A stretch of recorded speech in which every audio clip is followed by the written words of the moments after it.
Hey, it's our Locksmith. We're going to turn around and change the battery here on our 4-button remote. This task here, you will need a flat tip screwdriver. If your key ring is attached, go ahead and you can leave it on. Go ahead and flip your remote over. You'll notice in the back, you'll have this little indentation right here. That's where you want to put your flat tip screwdriver in.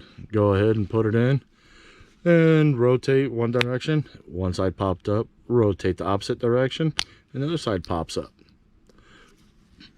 You will need a CR2032 battery for this task.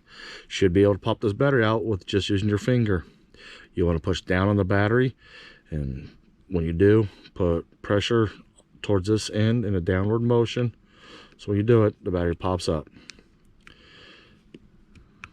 And there we go, it pops out. Might take a couple times, don't worry. You can put a screwdriver in there. We don't recommend it because of the plastic. This little piece right here is the only thing that holds that battery down, that little piece. We're going to reuse the same battery on this since these are new remotes we're using for the demonstration. Go ahead and put the battery down. You will push it towards this direction, and once you push down, and then pull the battery back towards that so you know it's locked in. If the battery is flush, you know you've done it right. This end of the remote cover, you want to go ahead and put on first. Fold the 2 halves over and push them shut. And you've just changed the battery on your remote. Thanks for watching.